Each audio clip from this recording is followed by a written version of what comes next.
I just feel like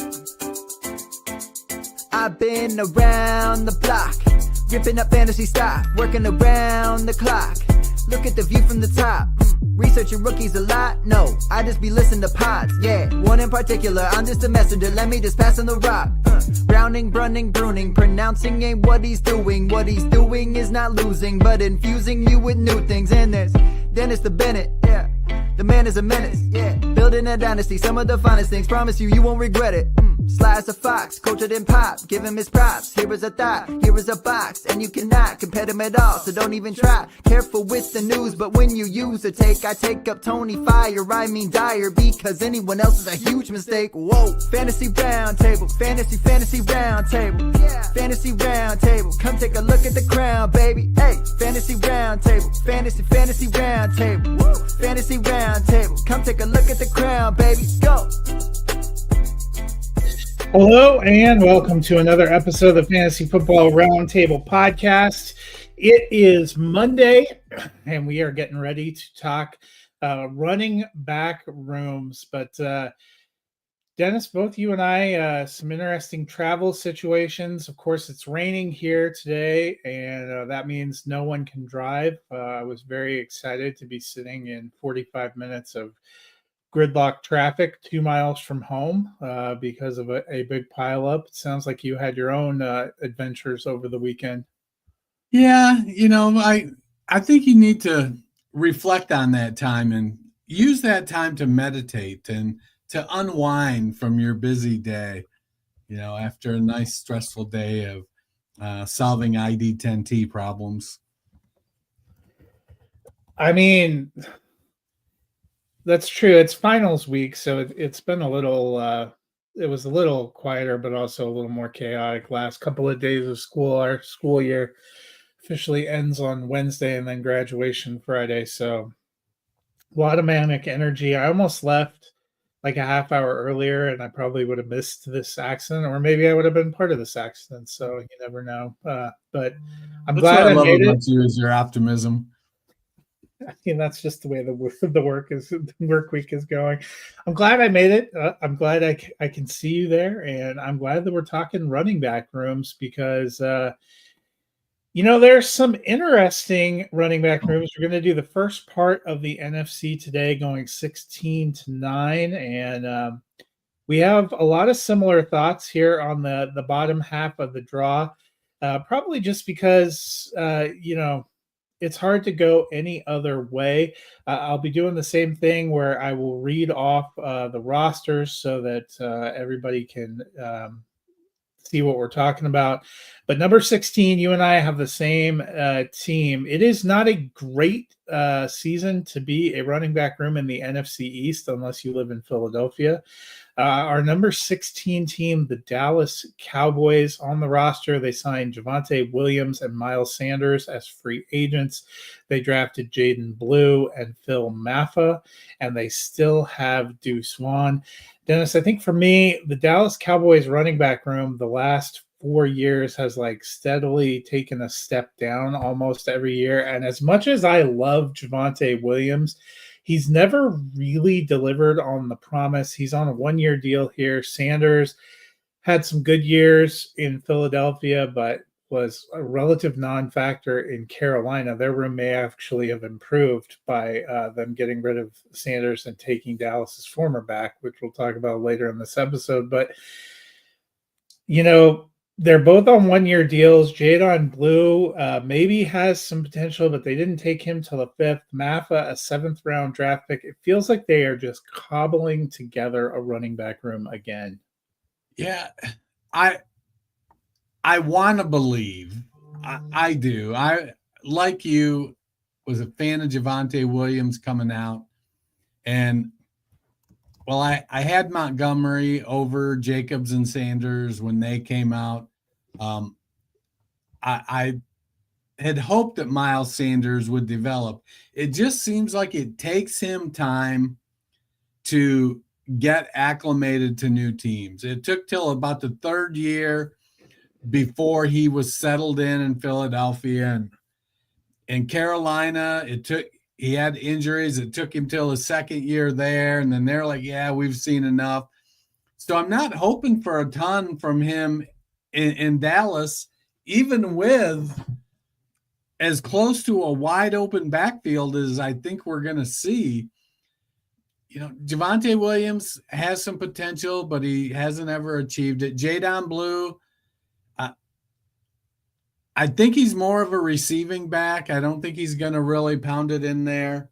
And when it comes to receiving, he's a little bit of a liability in the pass game. Phil Maffa he makes Brian Robinson look like Saquon Barkley. And Deuce Vaughn makes Phil Maffa look like Godzilla because he's so damn tiny. And it just kind of a special teamer, I think, for Deuce Vaughn. That's pretty much he's a return guy. He's second coming of Dante Hall. And that's what makes so you mentioned Blue. Looking at his college stats, 134 carries in 15 games last year for Texas, 730 rushing yards, 8 touchdowns. That's not terrible, but that's really not incredible for college. He did have 42 receptions for 368 and 6 touchdowns. So, maybe that will be his game. I almost thought that was why they picked up Miles Sanders. And to be honest, Javonte Williams is probably the best pass blocking back that they have in this backfield, which is one of the reasons he was in on almost all the passing downs for Denver. So when you put that all together, it makes even a little less sense to me. I mean, a lot of it's going to come down to, so let's just, the elephant in the room. We expect Dallas to throw the ball a lot. They may lead the league in attempts, but they also have to protect their quarterback. They drafted Tyler Booker. Tyler Guyton has stepped into the left tackle role. Tyler Smith at left guard. Terrence Steele is more like turnstile at right tackle out there. So they've got some work to do. Cooper Beebe, he was a 3rd-round pick last year. They've got some potential, but they have to be able to protect Dak. Dak is coming off an injury again. Adding George Pickens to go along with CeeDee Lamb. There's definitely firepower in the passing game, and I would expect they're going to use the passing game to open up the run when you've got Pickens and CeeDee Lamb. And Jalen Tolbert was one of my sleepers this year. I was kind of low-key trying to pick him up as a throw-in. But, now I just don't think there's going to be enough targets. They still have Jake Ferguson. So what's going to happen? I don't think the leading rusher this year in Dallas is not going to be as good as Rico Dowdle was last year. I mean, I think Javonte Williams could potentially. He only had 139 carries last year, got 513 yards. It wasn't a great scheme fit, but Miles Sanders, his entire run in Carolina, 184 carries over 2 years, 637 yards and 3 touchdowns, only a 3.5-yard average. One of the struggles for the Broncos with Williams was probably that he only had a 3.5-yard average.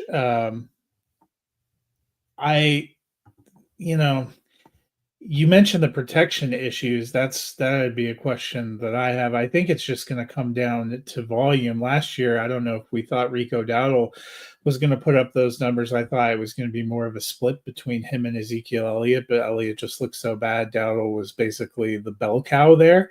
And so I think that's my question. Does one of them get like 70 or 80% of the snaps? If they do, that could be pretty decent for fantasy. But if they're all getting that was the problem for Javonte Williams, honestly, in Denver, is Jaleel McLaughlin, Audric Estime, sometimes Tyler Beatty. I mean, just rotating around backs and carries. And if you can only get 35 or 40% of the carries in any given game, it's really hard for you to be more than like a 5 to 8 point guy. And that's my biggest fear probably with Dallas. You have a lot of guys that seem to have done the same thing. I think Javonte still, to me, has the most potential out of that group, but it's been, aside from his rookie year when he had 900 yards, it's been kind of unrealized potential. I mean, you surround me with the right group of people, Matt, and I'm a 10. Okay. So, and that's kind of where Javonte Williams is right now. He's the best of a bad looking lot there. I hope he reaches his potential this year. I hope Dallas, gets back to clicking. Schottenheimer has not historically been known as a dynamic offensive mind, but he's been a long-time NFL coach, so maybe he's able to, bring some life to that Dallas game. I mean, do we expect Javonte? I mean, Dowdle had 235 carries in 16 games last year. Do you think Javonte touches that number? He had 217 carries in 23 with Denver. I mean, I think it's possible. Again, it just the question isn't about can he handle it. It's like, will he actually get the chance, do you think? Well, that's why I'm saying that's what makes me curious about Dallas, because we wouldn't have said that we thought Dowdle was going to get that many carries at this time last year. So I think it depends. Miles Sanders looked really bad when he was in Carolina, and has he greatly improved? We shall see. Jadon Blue, who knows what he is. So if they don't really like what they've got, or if those guys are not really giving them what they want, and Williams is running well, and I think he is actually a good pass blocker. That was one of the best reasons he was in there for Denver, which is interesting because we thought both Blue and Sanders sort of profile as maybe the pass catchers, but Williams is a good pass catcher too, and he's definitely a good pass blocker. In that case, that's where I think he has the best shot at getting that kind of meaningful workload. Yeah, he's the top dog. Like I said, you surround me with the right group of guys, and I'm a 10, and that's where Javonte Williams is right now. Well, our number 15 team, we both have the same, and that stays in the NFC East, and that is the Washington Commanders. Currently on the roster, Brian Robinson Jr. heading into a contract year, Austin Eckler heading into a contract year, Jeremy McNichols, kind of a journeyman there. They picked up Ja'Cory Krosky-Merritt in the 7th round. They have college free agent Michael Wiley. They have Chris Rodriguez Jr. still on there, and they signed Demetric Felton. I would say 3 or 4 of these guys are not making the roster. Brian Robinson has been solid and steady. He has had more than 700 yards rushing in each of his 3 seasons, but he has yet to hit 800 yards rushing. He's been tantalizingly close in a couple of seasons, but it feels like that is, that between 750 and 799 is about his sweet spot, and I don't see that changing a lot for me. Austin Eckler, a couple of years ago, he was great for the Chargers. Then his last year with the Chargers, he really struggled. 179 carries, managed just 628 yards, 3.5 yards per carry. Wasn't as big a factor in the passing game. Last year, we thought at least he might be a big part of the passing game for the Commanders, but really didn't do a whole lot there. Was a relative non-factor as a rusher. Looked pretty old at times. And now they've added Deebo Samuel, which I think part of the appeal of him, and they of course have a running quarterback with Jaden Daniels, but part of the appeal I think of Deebo Samuel was to use him as a weapon moving around, potentially out of the backfield. I think this is a fine group for Washington, but I think it has a serious ceiling. And in Dynasty, Brian Robinson makes me nervous because he's done nothing, in my opinion, that would warrant a nice long-term second contract. So, I mean, if I'm Washington, I might just be like, well, I'll probably draft somebody else next year or cobble it together. And I don't know, I don't know how appealing Robinson would be to another team. He feels like he would be best as like the number 2 back on a team, and he just happens to be the number one because Washington has no other options. Right. Well, I mean, so Jaden Daniels was second on the team with 148 carries to Robinson's 187. Daniels outrushed him by almost 100 yards. I think we're going to see more of the same. Daniels is just a much more dynamic athlete. He's more dynamic than,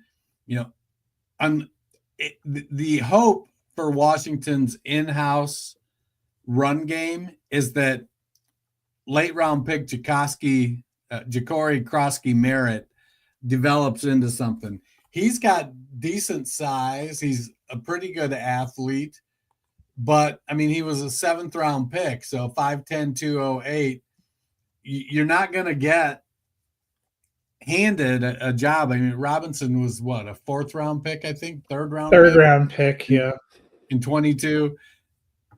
Jeremy McNichols is literally the definition of a journeyman. And Eckler looked washed. He looked washed in Los Angeles or San Diego, if they were wherever it was they were. Los Angeles, yeah. And he didn't look good last year. He's a little guy that's taken a lot of hits, and it's piling up on him. Chris Rodriguez is dollar store Brian Robinson. He's not as good an athlete. He's not as fast. I honestly think if they only keep, I think 4 is probably the max any of these teams are keeping. I think they'd probably take a shot on Krosky Merritt, which is a guy this group of coaches drafted, and keep McNichols over Rodriguez, who I'm pretty sure he got released last year and then ended up coming back when they were depleted for running backs. And McNichols just has a little more versatility than Rodriguez. Rodriguez is a 2-down grinder. McNichols is a little bit better pass catcher, a little more versatile. I think he's going into like his 7th, 8th, maybe even 9th year now for McNichols. And what are we looking at? Yeah, like 1, 2, 3, 4, 5. Actually, he's only going into 6. He's going into his 8th year. So there's something to be said for hanging around, and I think McNichols is a good enough athlete that he can hang around. He'll play special teams. I agree with you on Robinson. He's a RB3 flex kind of guy. Not a guy you're hoping to have to play. If you're rostering him, you're hoping he can get in the end zone. But even then, it gets a little bit dicey. Where'd it go? Daniels had 6 rushing touchdowns to Robinson's 8 rushing touchdowns. So that athletic quarterback kind of gets in. And then when you add Deebo Samuel in, right now, if I had to bet who brings the dynamics to the backfield, it's going to be Deebo. Now, that being said, we've seen how that usually works out for Deebo. It puts him, on the bench with a nick or an injury for, a couple games. So that may or may not work out the way they hope. But yeah, I mean, we've got a lot. We agree a lot in this NFC, and a lot of what I did in looking at it was like, hey, let me see if I can find a reason to move this team up over that team so we don't agree as much.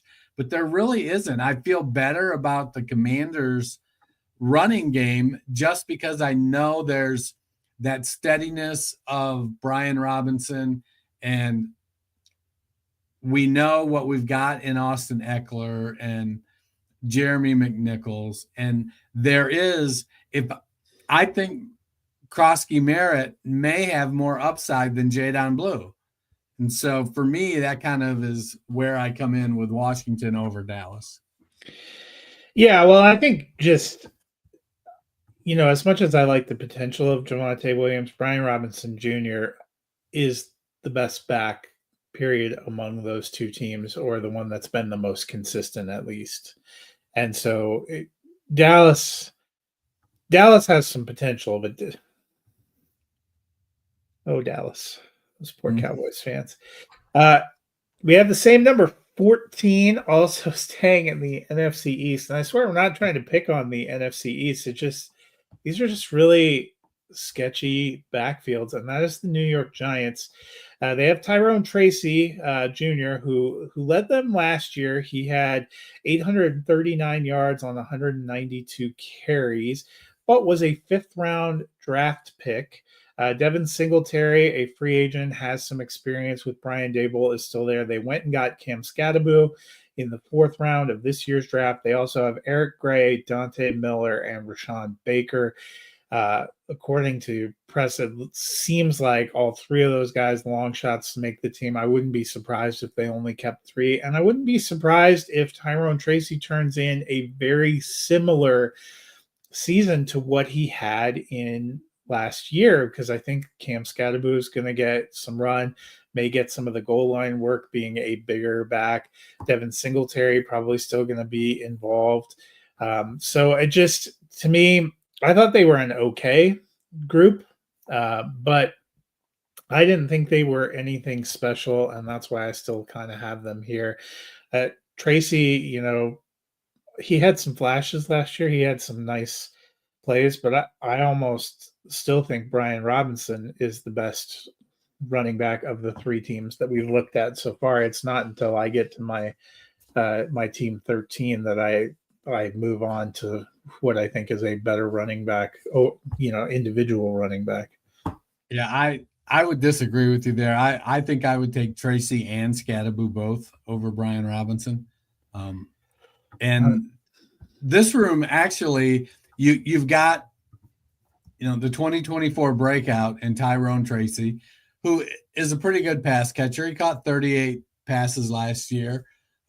He did rush for 839 yards. Singletary, who they brought in because they loved him. He knows the offense. I think he provides a little bit of stability there, but I would expect he's not going to outcarry Scadaboo. I think they like Scadaboo. I think he brings in, he's a fourth rounder, which the way running backs have gone, fourth round draft capital is plenty reasonably functional as a starter. And so I think Scadaboo is going to get every opportunity to basically be 50-50 with Tyrone Tracy. And I think their skill sets are similar enough that it could really be a 50-50 situation where you don't have to take one of them out of the game because it's a 2-minute or 4-minute drill. A lot of that's going to depend on how well Scadaboo does in picking up the blocking schemes. But I think he's a good running back. He's in that David Montgomery mold. He's a bowling ball kind of guy. He may not get you a lot of 70-yard runs, but he'll get you a lot of 15-yard runs. And he is a good pass catcher. And I think it's been talked to at length about Tyrone Tracy as a former wide receiver. That being said, I expect Singletary to get bumped down to the RB3 and just be that steady presence that unless one of the top two gets injured, I don't think Singletary gets a whole lot of run this year. But with Singletary and Tracy, we had just around slightly over 300 carries between the two of them. I don't know if Russ and Jameis and Jackson Dart are gonna make that number go up. Maybe not. The quarterback situation was not great. I don't know that it's great again this year. I would expect that Russ is going to be the starter and that they play well enough. Their hope is that, it's been reported, I think, by Jordan Renan. I think he covers the Giants. It's been reported out of New York that in a perfect world, they don't play Jackson Dart at all, anything other than mop-up duty this year. But the running back room, I like it. I think there's a gap for me between Washington and New York. I think the potential of Scadaboo, the reliability of the veteran Singletary and the breakout last year of Tyrone Tracy.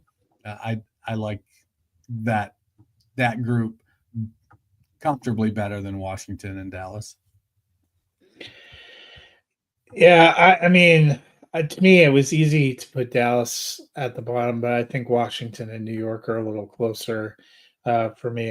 New York has some more appealing assets as a group. Austin Eckler. If it was 2021, I might be hyped about that, but it's 2025, and beyond Eckler and Robinson, which don't feel like the most reliable duo, Washington has a lot of question marks.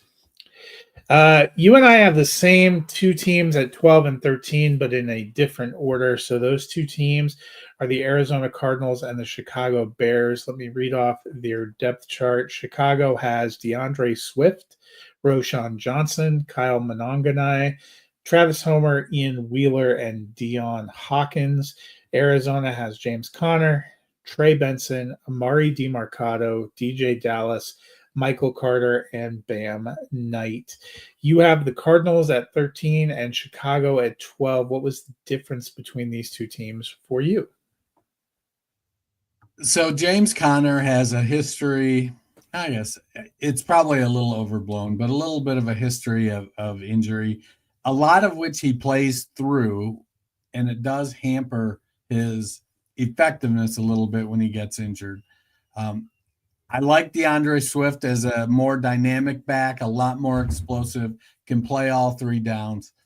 I like Roshan Johnson. I'd like Roshan Johnson a lot more if he played with the power his size would suggest, but he's not really a power back at 220, 225 pounds. But he's a really good pass catcher. He's going into year 2. This feels like the opportunity for him to kind of take that next step and be paired in the duo with DeAndre Swift. We hear a lot about, and I've said it, that, well, Ben Johnson got rid of DeAndre Swift as quick as he could when he was in Detroit, and now he comes to Chicago, and DeAndre Swift is already in the doghouse. Ben Johnson has said, look, if you guys think I'm going to come in and run the exact same offense that we had in Detroit with a completely different set of players, I don't know what you're thinking.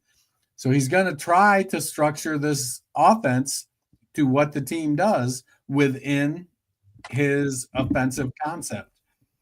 I think that DeAndre Swift is, if I'm looking at the backs on these two teams, I have some hope for Jalen Wright, or excuse me, Trey Benson, but he didn't really show it a lot last year, and the other guys are kind of never was as there and hopefuls. Maybe they get something. Arizona is just such a conundrum for me because I am such an anti-Kyler Murray guy, and so I don't expect a lot out of the offense, but portions of that offense do a lot better for fantasy than they do real football. I just like I like the pairing of Swift and Johnson and Monangai as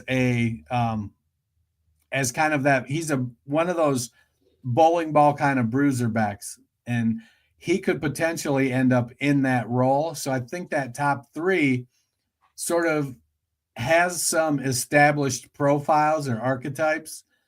Whereas once you get past James Conner, like James Conner can play all 3 downs. But I don't think anybody else on the Cardinals has established that they can do that. So if something does happen with Conner, now it becomes, running back salad, and you never know who's going to be doing what with those backs. So I feel like I've got a little more certainty with the Chicago backs than I do beyond James Conner in Arizona. So I reverse them the other way. DeAndre Swift, I like him better than any of the backs on the 3 teams that we had below them. But not, this is now his 3rd team. He had one pretty good year in Philadelphia, but they didn't feel a need to keep him. He managed to play all 17 games last year for Chicago, and we've talked about. You mentioned James Conner has missed games. Conner was in there for 16 games last year. DeAndre Swift also has a checkered injury history, arguably a just as checkered or more checkered from when he was in his time in Detroit. He also missed a couple of games for Philly. So last year was the first time he has played a complete season, and he saw a ton of carries, 253 carries, only 959 yards and 6 touchdowns. Wasn't incredibly efficient. 52 targets, got 42 receptions. The pass catching ability is there, but they have Moore and Rome Odunze and Luther Burden and 2 tight ends.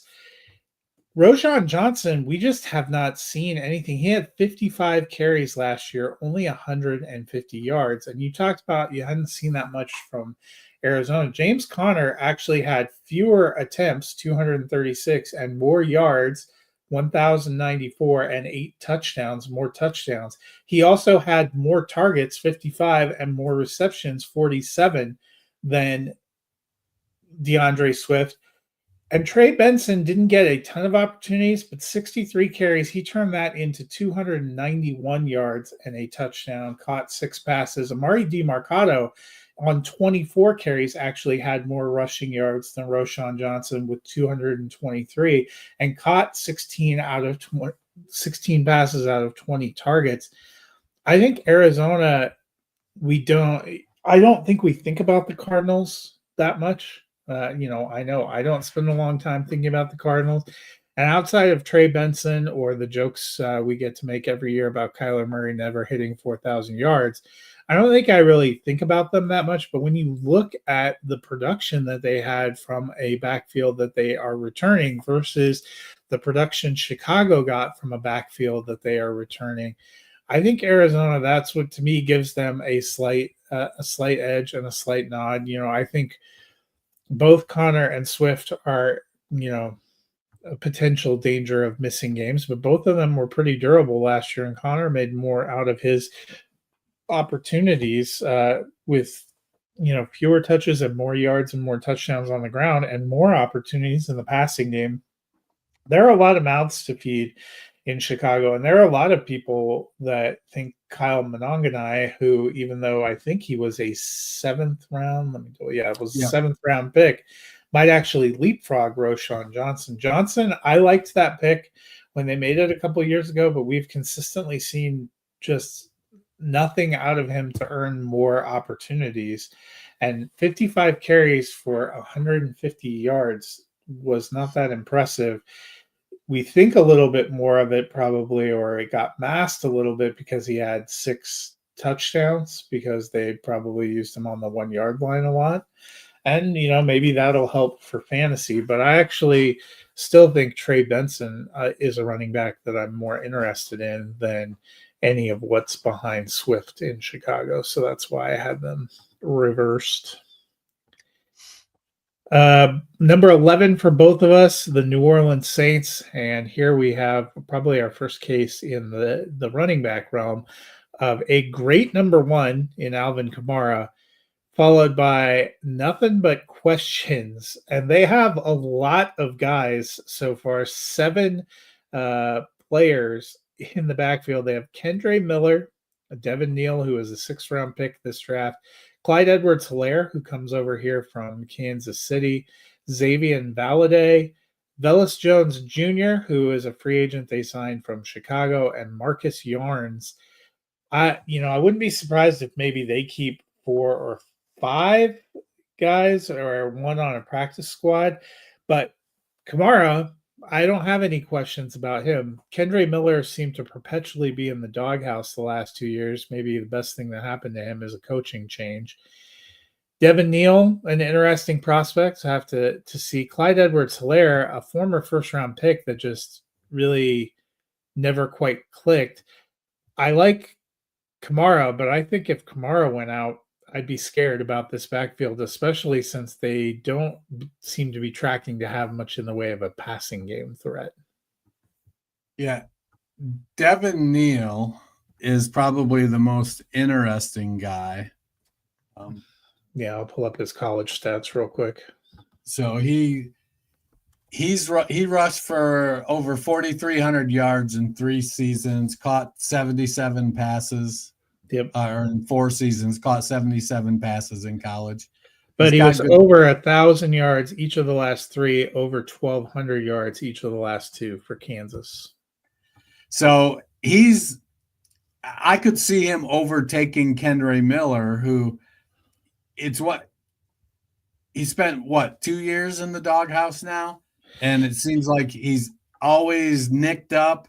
And yeah, he only got in, I think, last year after they fired their coach midseason. 39 carries, 148 yards, and a touchdown. I think, if I remember, he did most of that in one game, and I don't think he saw the field as a rookie. Yeah, because he was injured all the time, and Yeah. they can't make the team from the training room. But I guess I was wrong. He had 41 carries as a rookie for 156, so he actually had less carries and less yardage last year. Devin Neal is the guy that could be the successor there. Alvin Kamara is going into his 9th or 10th year now. He's been around a long time. Yeah, excellent player. 2017. Excellent player, great in the passing game. The last about 3 years, they've used him more in the running game. And he's 5'11", 215. He's got feature back size, so that's not an issue for Kamara. But I think that the way he made his hay early in his career in the passing game, as he gets older, I think you want to go back to that. You don't want him to keep taking hits. And so I think that opens up the door for Devin Neal. And depending on what Kellen Moore wants to do with the running backs, does he want an anchor? Does he want a stud? Next year, we might see Devin Neal take over. Their quarterback room is a mess with Kyle Shook at the top of the depth chart. And so I think Alvin Kamara is probably an RB2 this year based on volume alone. Hopefully the quarterback situation steadies a little bit and they're able to have some production out of the passing game, especially for those Chris Olave shares and Juwan Johnson and Rashid Shaheed and whatnot. But mostly for Alvin Kamara. It's the Saints have been kicking the can down the road. Eventually it's going to catch up. Unfortunately for Kellen Moore, I think it taints what'll be his first head coaching stop. So, we're if I had to guess, midway through his 3rd year, if he can't make chicken salad out of chicken shit, I think he's going to be gone. And it's going to be a while because of the way Mickey Loomis has managed the cap. Honestly, I think if the nicest thing they could do for Kamara is find a way to trade him to a contending team. Because, the Saints, in all reality, even with Kamara, might be pressing for the number 1 overall pick. And, I think they can cement that going without him. But then you get a chance to see, is Kendre Miller worth keeping? Can Devin Neal do anything? Young players playing around him. I still talk about it when we talk about pass catchers, but I worry about Chris Olave too, because it feels like he's one big hit away from being done, and they haven't really done anything to address receiving either. So next up for us both at number 10, the Minnesota Vikings. On the roster for the Vikings, Aaron Jones Sr., they traded for Jordan Mason. They have Ty Chandler and then Xavier Scott and Trey Stewart. I'm guessing they'll probably only keep 3. I think they only did last year keep 3. Jones last year, 255 carries, played all 17 games, 1,138 yards, 5 touchdowns, caught 51 passes. Ty Chandler, 56 carries, not bad at times, 182 yards, but they ended up kind of deferring to Cam Akers, who they reacquired. He had 64, 297, no longer on the roster, but that's why they went and got Jordan Mason. Mason filled in a lot for San Francisco last year, saw 153 carries in 6 starts, 789 yards, and 3 touchdowns. I like the potential of their top 2. I think if Aaron Jones stays healthy again, he'll be great value, and I think that's why they wanted to bring him back. I think they have a great quality number 2 there in Jordan Mason. I like their potential. I don't think they have, to me, the max upside of some of these other teams, probably because Jones is older. And last year, I think, was one of the first times he played in all. He's only played in all the games in a season 3 times in his career. So what I'm hearing is that if you had to bet he plays in all the games this year, you're betting against it. Well, and so the last time he played a full 17-game season was in 2022 for the Packers, where he had fewer carries than what he had last year, but some eerily similar numbers. And the following season was limited to 11 games with injury.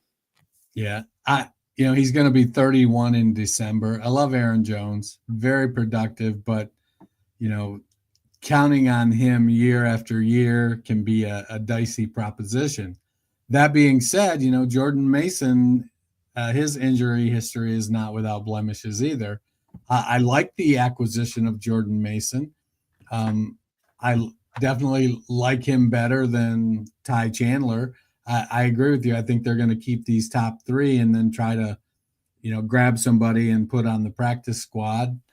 They got a couple street free agents, college free agents to kind of fill it out. But it's figuring out what this offense is going to be is really the thing. You've got Jordan Addison and Justin Jefferson and Jalen Naylor and TJ Hawkinson. And then we got JJ McCarthy. Do we believe? How much do we believe? Will McCarthy be able to operate that Kevin O'Connell offense? I feel like he's going to be very well versed in it. He had a redshirt year because of the meniscus. And so he's been able to get so many mental reps and walk through type of reps that I feel like McCarthy will be very comfortable in the offense. Will he be able to, does he have the talent to execute like a first round pick? There was definitely some talk about Jim Harbaugh hiding him at Michigan, not letting him kind of play a dominant role a lot of times. So we'll see. I love Aaron Jones. I definitely would be handcuffing him with Jordan Mason when I'm drafting. But I'm probably, looking at their upside as a RB2 with some RB1 games. Yeah, it'll be, I think it's a solid backup. Or a solid backfield. I think it was a good acquisition, but Minnesota is probably one of the hardest teams to read just because of the massive quarterback transition, because the way that they ended the season last year, their 3 active quarterbacks were Sam Darnold, Daniel Jones, and Nick Mullins, and none of them are on the roster to start this new year. So kind of starting over, and JJ McCarthy, we thought Minnesota might struggle last year, and they ended up being incredible. We might have just spent a year too early on calling the struggle bus. Our number 9 team, the last one that we have in this grouping, is the Carolina Panthers. And the Panthers have Chuba Hubbard on the depth chart. Then they picked up Rico Dowdle in free agency from the Dallas Cowboys. They drafted Trevor Etienne in the 4th round. They still have Raheem Blackshear. They picked up Amani Bailey. They have Kayron Lynch Adams. And, of course, they have Jonathan Brooks, who we know will be out all of 2025, but an interesting future prospect. Hubbard, his second consecutive year with more than 200 carries. He had 250 last year, a career high, 1195 in the yardage and 10 touchdowns. Also caught 43 passes. I think he's been great. Rico Dowdle, a very underrated acquisition to be their number 2 back, as you mentioned earlier with Dallas. He saw 235 carries, had 1,079 yards and 2 touchdowns. Also caught 39 passes. ATN had 609 yards and 9 touchdowns last year at Georgia on 122 carries, had 249 carries for 1,472 yards and 14 touchdowns his first 2 years with Florida. Also a decent receiver himself, had 21 receptions in 2023, caught 32 passes, which is quite a bit for college offenses in 2024. I think that's a pretty solid block of 3 backs there in Carolina, and that, that's what's going to make it interesting in the future, whether or not Brooks even comes back to any kind of a meaningful role. Yeah, the Brooks injury is tough. It's tearing the same tendon on the same knee 2 years in a row. Chuba Hubbard, he had a great, sophomore year or junior year at Oklahoma State, and then he kind of just fell off a cliff and ended up being a 4th-round draft pick. Was riding the pine in Carolina, waiting for his chance. But when he got it, he ran with it, earned himself a nice little contract extension, which you don't see a lot of second-year contracts on running backs. What was it, 3-year, $30 million, I think it was? And you were right. It was his sophomore year in 2019, had 328 carries, 2,094 rush yards, and 21 touchdowns. That was a monster season. And then I think he only rushed for like 600 or 800 yards. He got injured. He was limited to 7 games. So hampered his draft stock, but he's reached. Or actually, you know what? I don't think he was injured. I forgot. It's the COVID year. There just weren't that many games. 2020 was his last year of college. I was like, oh, he must have gotten hurt. No, I bet they only, but you're right, 625 yards, but only 133 carries. He only had a third of the opportunities, and he signed a 4-year contract extension. I love the Rico Dowdle signing. Like, I'm not saying Dowdle is like you want him as your heir apparent, but we saw when given the shot in Dallas last year on a terrible team, he was productive. I think he steps into a solid backup role. If I'm him, it almost was like he just resigned himself to the fact that the running back market wasn't going to be great. He wasn't going to be able to find himself a starting job. And so he just took a nice contract with Carolina and was like, I'm going to go play and see if I can help this team keep turning it around. Trevor Etienne has some potential. Raheem Blackshear, I think as your 4, you can do a lot worse than Blackshear. Yeah, I mean, I think they have a fairly good and dynamic backfield. We may end up being a little too low on them. I just liked the teams I have in front of them better, most of them having a guy who I would think is a more dynamic number 1, which is kind of the separator. But they definitely earned the spot of being the top half or the top spot in the first half of the running back draw for me. I concur. All right, well, that'll do it for us today. We will be back on Friday a little bit later talking the rest of the NFC running backs at the top half of the draw there. But Dennis, if the people are looking for something to fill their time, what can they do? So that they can get prepared for us, they can go to their favorite podcast platform, hit that search bar, type in the Fantasy Football Roundtable podcast, give us a subscribe, give us a like, download. We love that. That helps us out. If you want to listen, I think that's awesome because I think we're kind of okay at this. We've been doing it a while now. But even if you don't listen, just download. Well, that'll do it for us today. We will see you guys on Friday talking more NFC running backs. There's also the owners' meetings this week. They're going to vote on a couple things, so we will find out the fate of the tush push and a couple of other things. So that'll be something to look forward to. And hey, there's always the chance that Aaron Rodgers decides what he's going to do next year. So see you on Friday. Until then, have a wonderful week.